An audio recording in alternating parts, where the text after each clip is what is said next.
Angie. Patois. Do you know what generation you fit into?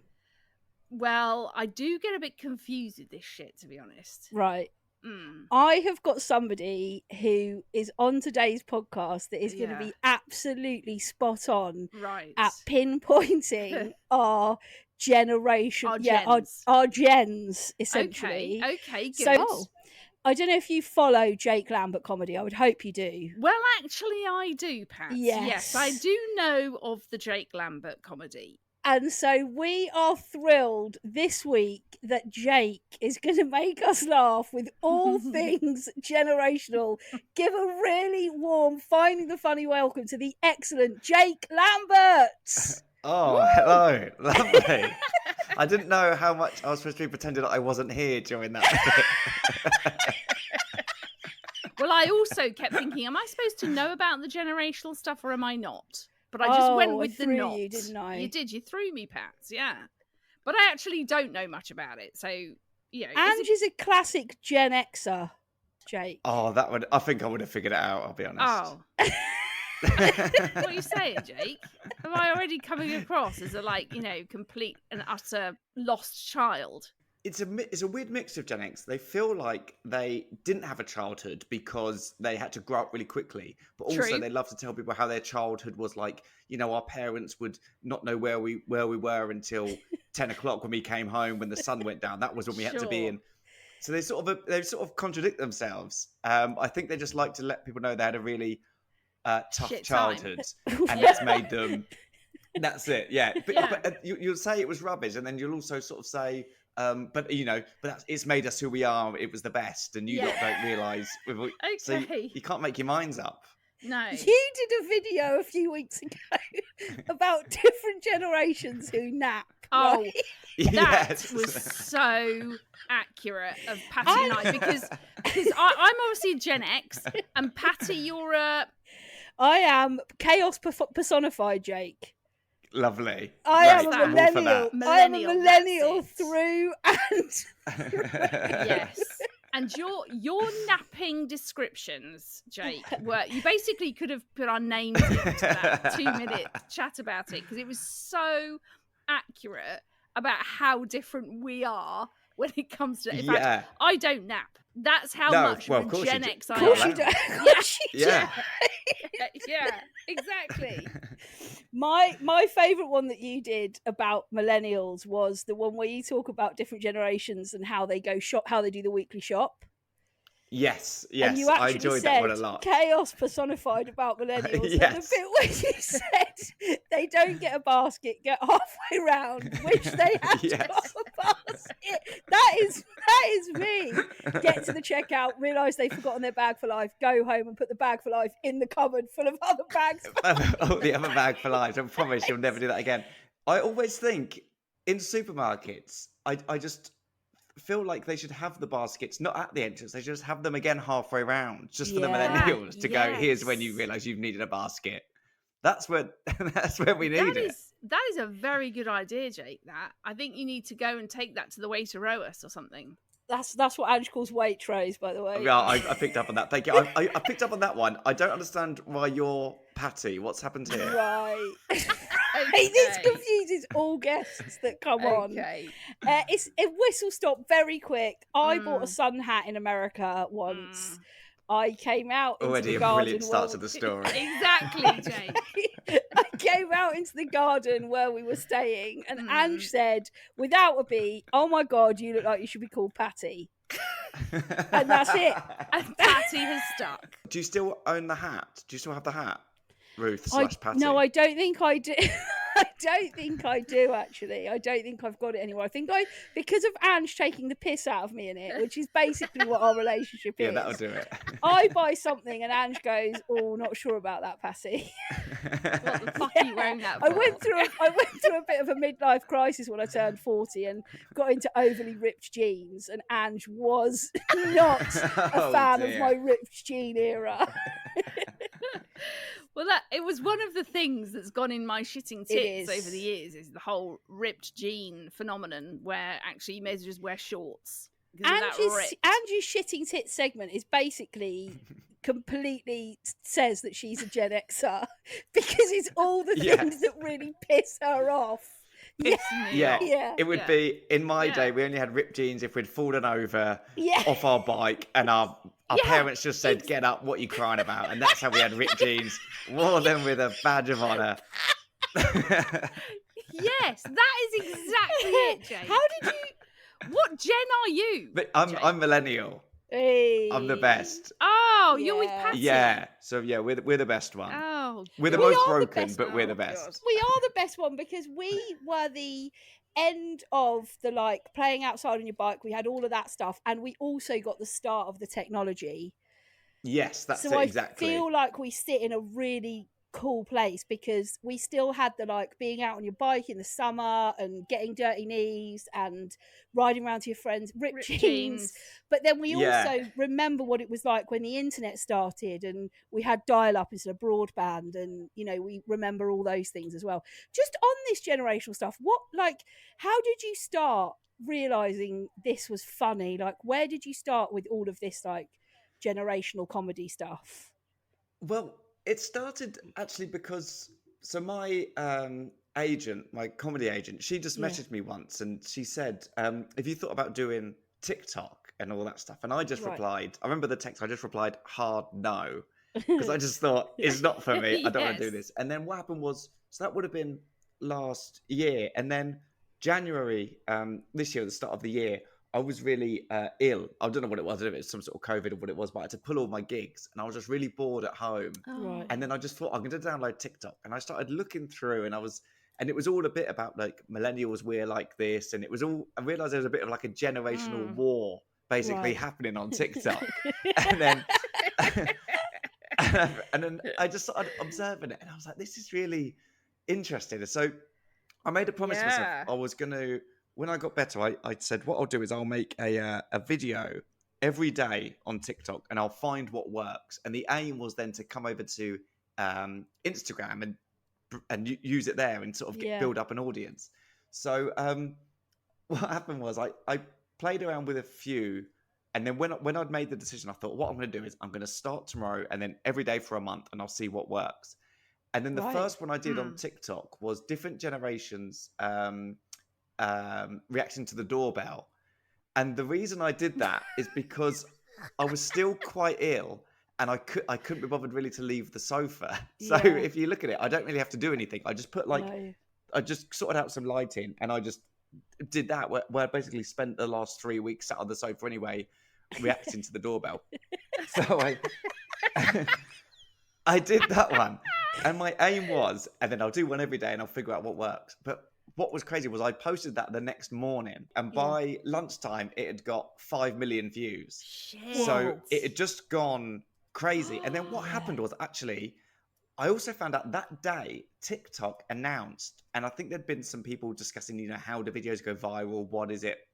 TikTok actually announced that day that there's a super mega viral button that somebody actually can press at the TikTok headquarters. That if they really like something, they can go and you're off. And it must have happened because it would just go up by like 1 million just every hour. And then it got to about 22 million. It seems to have just stopped there, but it just went off.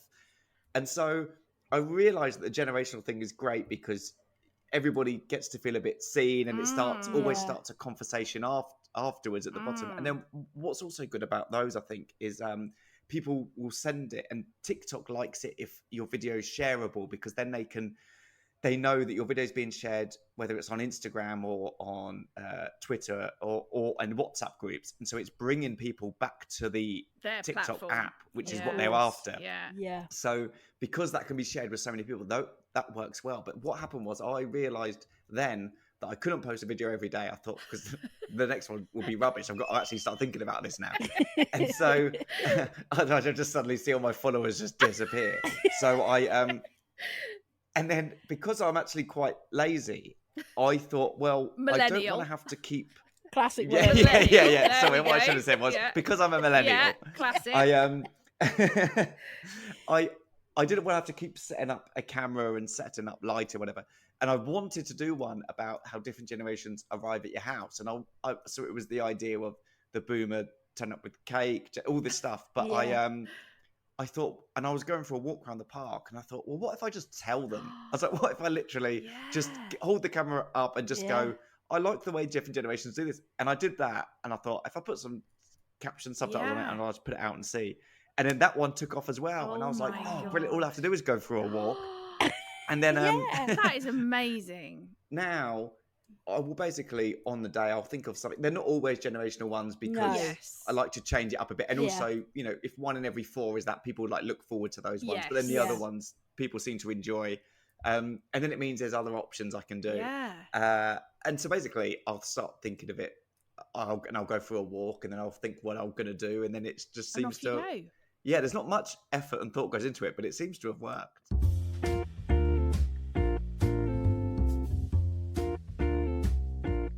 I'm beginning to go, do you know what? Fuck you. Fuck everything you're telling me I should be. I don't give a shit that I'm one of these Gen Xers, because now I'm just going to go and do what the fuck I like. I hope out of context, if they take that bit out of context, it really sounds like you could play at the front, be like, and we've got Jake, the generational guy, on our podcast, and it just sounds like you're really having a go at me. We won't do that. We definitely won't do that. But I definitely feel like that I can, there are some things when I watch your videos, I think, oh my gosh, I am, you know, officially I'm a Gen X, but actually what you're saying, I totally relate to a millennial. I totally relate to a boomer. And I wonder if that is more of a Gen X thing. Because we kind of... I think it is your lack of identity is sort of the most annoying, I think, one of your big sort of bugbears of Gen X, I think. Now I'm talking about it, it's actually really pissing me off more. You're welcome. Thank you so much. And have you... Now you'll never be able to enjoy our videos ever No, I again. won't. I'll be commenting, piss off, Jake. Piss off having to go at me again. Which is the most Gen X reply you can get, by the way. Yeah, exactly. Oh, God. I think I should just not talk now. So obviously the video part of this, you know, the kind of using TikTok and Instagram and those kind of platforms. But like, has this always been part of your world, like comedy? Has it always been the thing that you've kind of done in different forms, and this is where it's just really taken off? Yeah, it's exactly that, actually. You're right, because when Twitter came around, I was posting jokes on there a lot, and then other comedians started following me. Then they started messaging me asking if they could buy the jokes off me. No, really? And that's when I was like, maybe amazing. I could just do this.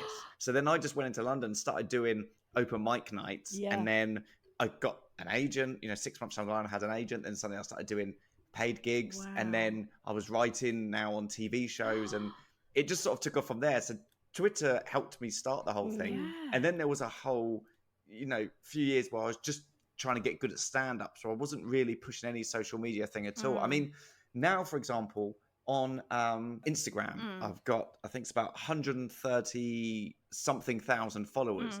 But at the start of the year, I only had about 5,000. No way. I just had a few, that had just followed me from gigs and stuff. And so it suddenly became this big following, all new for me. And so then what happened was I managed to sell out Soho Theatre. I did 4 nights there. And we were, you know, seeing, will this transfer over? And then, because my stand-up isn't like that, my stand-up's just sort of me telling stories about my own life. It's not really about other people, it's about me. So I wasn't sure how the audience would react, but a lot of people were saying, we thought it'd be the videos, but we were pleasantly surprised that it was also just stand-up. And then what happened was I just got back from Australia. I've been in Australia supporting Michael McIntyre on his tour out there. Mic drop. Yeah, we saw mic that, drop. yeah. And then, mic drop, name drop, every drop.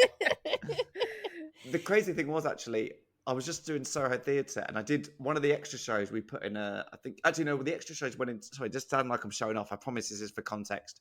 But one of the smaller rooms there was a 90-seater at Soho Theatre.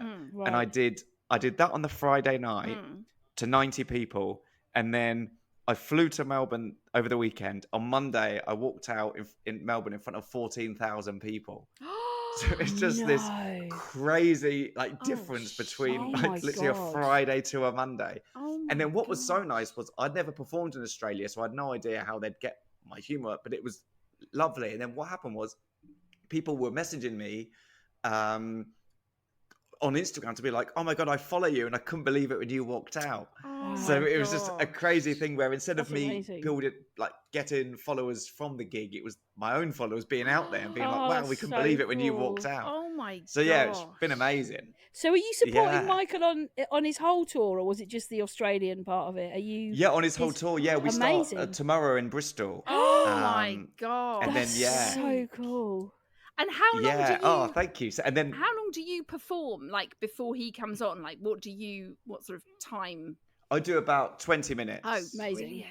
brilliant. And then he does 2 45-minute halves. Wow. So yeah, he does a lot. So I just go out and do 20 minutes and then just go and just have some dinner, sit side stage, watch the show and just scroll on my phone. I mean, if he's listening, obviously watch the show without ever looking at my phone. I think he's a big listener. Actually, I think Michael is a massive Finding the Funny fan. I think he does. I don't think he misses an episode. Well, So actually- we'll expect an email next week from you, Michael. To be perfectly honest, berating Jake. To be perfectly honest, Jake, Michael wanted to come on, and we said, "Do you know what, Mike? We don't want you. We want Jake." We want Jake. So Yeah, we got to have Jake come on and do 20 minutes first.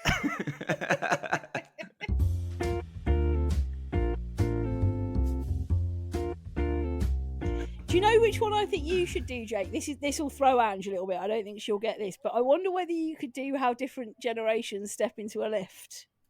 what do you mean step into I a love lift? that. Surely everyone just steps into a lift in the same way. Spot the Gen X. What do you mean? How do people step into a lift? What the hell's that about? Well, see, this is the issue. This is the issue with you, with the Gen X. This is the issue with you, is that Ange. you can't understand this. You think obviously you just get into a lift and you just stand facing forward and you get out the lift. But for a millennial, we would have nothing but crippling anxiety, and we would think that everybody in that lift hates us. Yeah. And we would try a small sort of nod or hello to be like that's letting what I everyone know we're friendly, and then we regretting it for the whole thing, being like, did I say the wrong thing? Do they hate me? Nobody responded.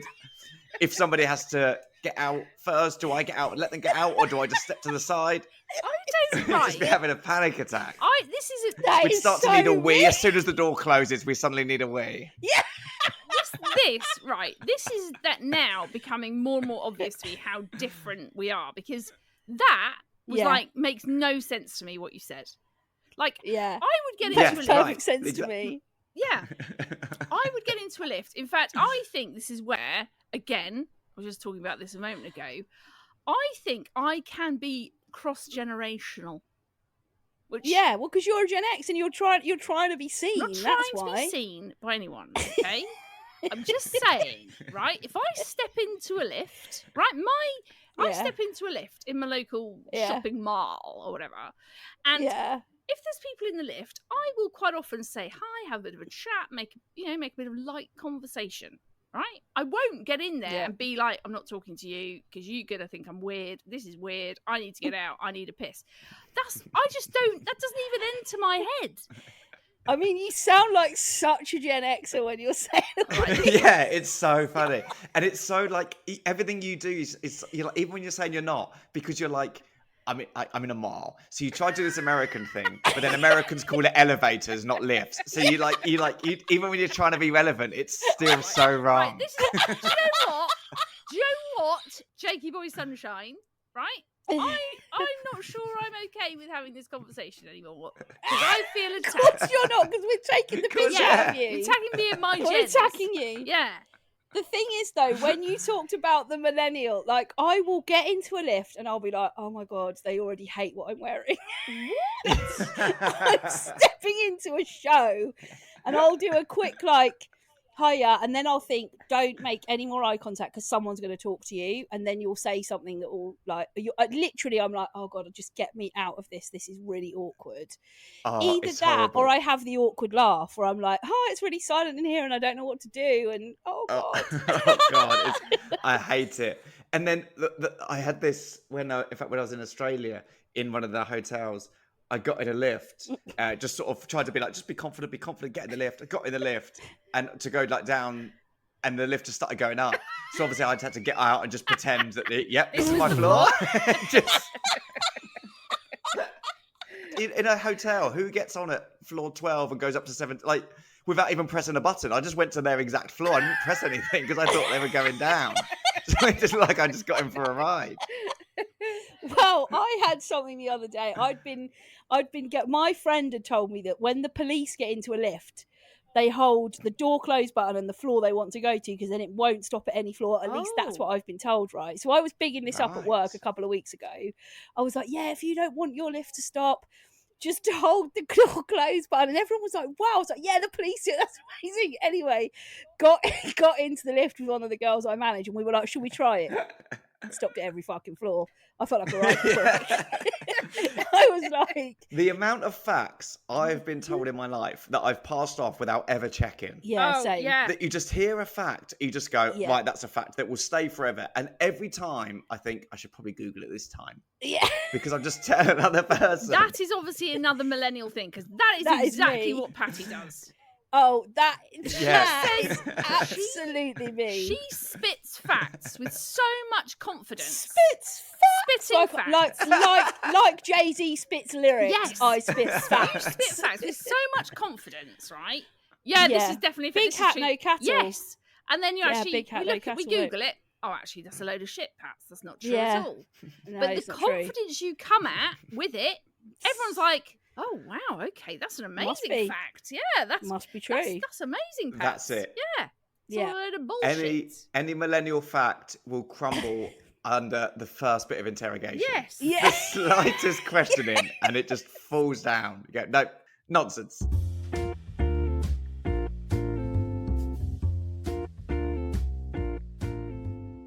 So you're obviously touring with Michael. How long are you touring with him? How did that come about? How did your tour with him start? What happened?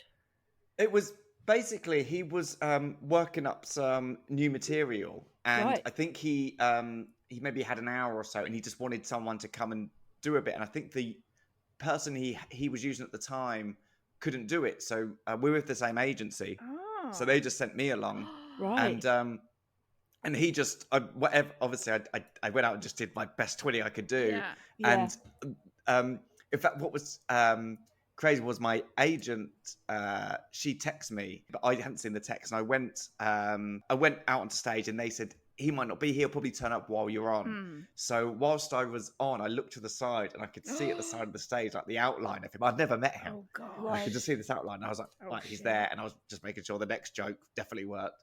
And then I came off, and he was just right there, and he was straight away, he was like, that was amazing, I loved it, you're so, because I don't really swear, he was like, you're so clean and so funny, and he goes, there were so many jokes and all the bits he liked. And then he said, well, I've got to go and get ready, but honestly, it was great. He goes, you should support me. We should have you support me on the tour. And he started saying, you could help me with the big show. And he started saying all this stuff. And then I went back to my dressing room, and my agent had texted me. She said, by the way, he might not even watch any of your set. He'll be so in his head going over his own stuff. You might not even meet him. He might not even talk to you. And I text back and said, he's just asked me to support him on tour. She was like, right, okay, ignore what I said. Oh my gosh. So did he really like because you don't swear very much, do you? No, I'm not really a swearer. I don't really swear often. All my family and friends, they'd say, if I swear, then something's definitely gone wrong. Yeah. They know something's bad. But I just don't really do it. I don't know why. I've just never really have. So but I suppose there's something quite wholesome about that now, isn't there? Because I think lots of comedians do, and that's no shade on them, but it's really interesting that you have sort of taken a route that is like, I want my comedy to be less, I suppose, more clean, I guess. And yeah, I mean, it wasn't even like, I didn't really think about it. Right. And then what I noticed was when I was like doing the clubs, the amount of people would come up to me afterwards or message me and be like, and you didn't swear, we love that you didn't swear. And I was like, I mean, is there other feedback? I mean, did you laugh? Or you just sat thinking, oh my God, he doesn't swear. This is amazing. But then I just noticed it. So it's not really a thing. And I think there was one bit I had after the pandemic, which was about the fact that there was no football fans in the stadiums. Oh, yeah. Yes. And I said, I enjoyed it. without the fans. I said, so do the footballers, by the way. I said, there's no way your job is not improved by the removal of thousands of people calling you a wanker. And then I said, believe me. So it would be... That is so funny. So it's not like it's a hard and fast rule, and obviously it's not like the worst one in the world. But like I would say, so it's not like I just don't really do it, and it's crazy that. And then I heard Jerry Seinfeld say in an interview once, he always thinks if he ever hears a comedian tell a joke that has a swear word, he always thinks that joke's not finished. Oh, he's always like, really? the thing is, you couldn't find what to say, so you put a swear word in. Wow. Which is so interesting and makes me feel better about myself, obviously. Yeah, and makes me feel like shit. Well, we swear a lot on this podcast. We've actually got a segment that's called "What Gets on My Shitting Tits." So that is how much. So insanely needless. And to be honest, some of the feedback we've had from Michael McIntyre himself when he listens every week is, you're a bit too sweary for me, girls. Yeah. Can you turn it down? Yeah. Anyway, we wondered whether you had anything for us that gets on your shitting tits. Yeah, I do. Yes. Like, okay, brilliant. Let's hear it. Gen X. No, it's Right. Okay. Fine. Go on, Jake. I tell you what it is with me. I think it's maybe quite a big one people would get on board with. And I did a video actually quite similar to this. Right. And what it is the idea that technology is moving so far forward so quickly that they're forgetting to make what we have right now work properly. Like, did you notice during the pandemic, even when you were watching like the news and they had like people being interviewed over the Wi-Fi, and it was even be like, whether it's the government, whatever, nobody has good Wi-Fi. No. Like, I realised that like everybody had like this awful delay. It's like your router was a potato. Like nothing worked. And then you like try and do something on your like laptop and it starts to freeze and there's like this doesn't work what we have right now. And they're trying to move so far forward to be like your house can be the exact temperature you want it when you get home and you can and then we're going to go and live on Mars. I know. And I'm like, can you not make it so that my phone battery will last like from when I get up in the morning to when I go to bed without me having to go and plug it back in? I am totally with you, Jake, because I a little while back brought like my dislike of technology, which is probably a bit more of a Gen X thing, probably it is. It was very Gen X heavy. But my point was, my husband drives a Tesla. He's a bit of a wanky thing, but he's got a Tesla. It's a company thing. It's anyway. My issue with these Teslas is that there's too much technology. Right, there's too much shit going on in that car. It just like even things like, I mean, this isn't just a Tesla thing. This is just a modern day car thing, right? But having all the cameras in the front where you can look at the camera in reverse. What's wrong with just moving your head and using your mirrors? Why have we got to start putting cameras in everything? Self-driving cars. Like, what are you talking about? Yeah, what are you talking about? Yeah. Let's get some of this other shit right first before we start moving on to this. My husband's a kitchen designer, and there's a fridge now which basically has an iPad on the front of the fridge, and it will tell you what you've got in your fridge. And if you don't know what to cook, it will send you recipes with everything that you've got in your fridge. I mean, that is bonkers, isn't it? It's like it's become a parent. They're like, it's like, you might be an adult with some money now, and you're probably you need your parents. Yeah. I mean, it's going to get to a point where you'll be able to buy a fridge that's connected to the oven, and it will send you the recipe, and you'll go, yeah, I like that, and it will just put the food in the oven for you. But also, these like self-driving cars, they're like, to buy a self-driving car, I don't even know how much it's going to be, but say a self-driving car was even, I don't know, £50,000. Yeah. You could just pay somebody to drive you for 50,000 a year. Yeah, you could just give them that. That is you could true. Give them 30,000. You might as well do that. But I think that is true. I think though it's like it is a bit of a status thing. Oh, it's definitely a status thing. It's like you're just one of those people that says, yeah, I've got a driverless car. I've got a fridge with an iPad on it. It's just all that sort of showing off shit, isn't it? Ange hates people that showing show off. Just showing off. Absolutely hates people that show off. What off. are you showing off about that for, Derek? I don't give a shit. You know? Also, this like AI stuff, do you know what? It actually frightens me a little bit. I don't want a robot to come and clean my house. I'd quite like it, if I had a cleaner, I'd quite like it to be a person. Do you know what I mean? Yeah, this is people's jobs. Yeah, exactly. These are people's livelihoods, guys. Well, I actually saw it on the news yesterday. Warner Music, right, have been the first music label, that's the one, music label, to sign an AI artist. No. Yes, they've signed this artist who's completely AI, so she's just this like. This is terrifying. And then they've used like people's voices to make her sing, and then she does. But she's done collaborations like with Tom Ford. She's been in Vogue. What? So how does she get paid? What's she doing? Giving her Monzo bank account details? Oh, it's so weird. I was literally like, what the fuck is going on? That is bonkers. Yeah, they must. I hope they only pay them in like crypto. They're like, everything, by the way, nothing's real with this. Yes. I don't actually think that will be the case. I think anyone who's doing any of this now is going to be paid bloody crazy money to be doing it. But yeah, she's the Bitcoin, first. that's weird, isn't it? Bitcoin is weird. Yeah. That cryptocurrency shit, that freaks me out. Yeah, that whole thing of buying images. When they people were buying images and that was worth something, and then now it's not worth anything. It's so weird. What is going on? Yeah. What, Jake? This is the question. What? And do you know who I blame? I blame the Gen Zers. I blame Gen Z my for God. all this shit. Oh, thank God! Yes, thank God it's not Gen X anymore. We've moved on. Of course, it's not Gen X. No, you could barely handle a debit card.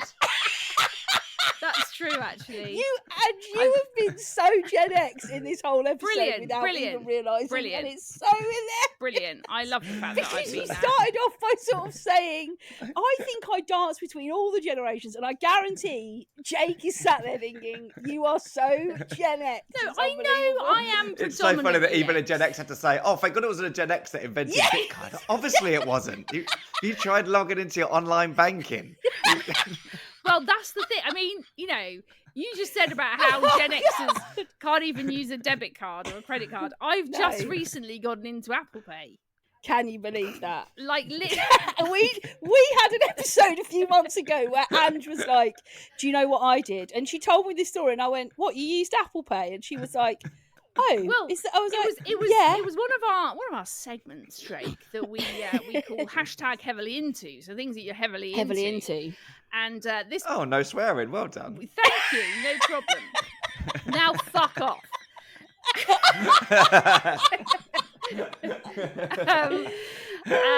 So yeah, hashtag heavily into. And so I came on this particular week and said, oh, I've got something I'm heavily into.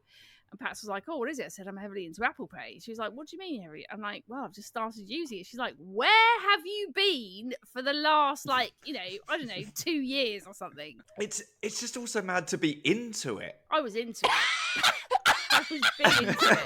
That is so funny. Right. It's also crazy that you got heavily into it. I did. Just the whole thing of using my phone to pay. You might as well say, have you guys tried sleeping? Have you tried this? You feel amazing. No, I don't nap. No, Ange is a staunch non-napper. Oh, yeah, sorry. Of course, not napping, sleeping. Yeah. If anybody naps around her, she's like, I can't nap, I don't nap, I will not nap. So nap off. You know, it is. It's like you wear it as like a badge of honour. Definitely. You didn't have to nap. Yeah, definitely. I do. That is true. That is exactly what I do. And then, that is true. And while you were all napping, do you know what I was doing? Apple Pay. You won't believe this thing. Heavily into it. Heavily into the Apple Pay. Jake, this has been so good. I'm really conscious of your time and that we've had you for like almost an hour. Oh, it's been amazing. It's been so fun. Tell us a little bit about Michael's tour and where people, if they want to get tickets. I assume it's probably sold out now, but if it's not, just give us a little bit of, or if not about his tour, anything you've got coming up kind of on the comedy circuit that you want people to know about. I'll be announcing my own tour very Can soon. we come? So, of course. We'll pay. Yes, I mean, We'll pay. Yes! It would be mad. That would be. We'll pay. We're not expecting free shit. Apple Pay. Apple Pay. If I can do it, I'll do it. Pay it. I mean, I'm going to be really cheeky and be like, "Can I come as a comp?" But that's the difference. There in our you go. generations. There you go. Rude as fuck. You could, of course, come. I'd love that. Definitely. Oh, I'll be I would announcing love that too. I think within the next month or so. Oh, amazing! So people can see me with Michael if they like us both, which I'm sure. If you don't like me, then I'm sorry. You have to sit through 20 minutes of me before Michael. If you like me, you can come and see me for like an hour or so. I'll be doing 20 minutes with Michael or an hour on my own. But I'll bring a support as well, paying it forward a bit. It'd be nice for me to feel like nice. Well, if you need a support, anyone, we're available. We're available. Yeah, is that all right? Yeah. We're females. Yeah, I've actually got an AI comedian opening for that I've just signed. Right, fine. Okay. Makes sense. And obviously you can be found on Instagram. It's just Jake Lambert Comedy. And if you don't follow Jake, I hope this has been a little window into how funny he is. He's absolutely brilliant. That's very nice. Go across and you. find him. Obviously, you can find him on TikTok as well. You can find Ange and I both on Instagram. I'm at Ruth Corden. Ange is at Ange Corden. You can find the podcast on Instagram, Facebook, TikTok, and YouTube. Just search Finding the Funny Podcast. Or if you've got anything in the next 7 days that gets on your shitting tits or you think is dickish behaviour, you can send us an email. It's just findingthefunnypodcast@gmail.com. Jake, you have been absolutely brilliant. Thank you so much for coming on. You two went so professional at the end there. That was unbelievable. I thought you were playing a clip. We are very profesh. We can be very profesh. We are, yeah. More so me than Ange, but Yeah. Well, there you go. Millennial. No comment. Millennial. Yeah. Classic. Anyway, Ange and I will be back next week without Jake, helping you to find more of the funny.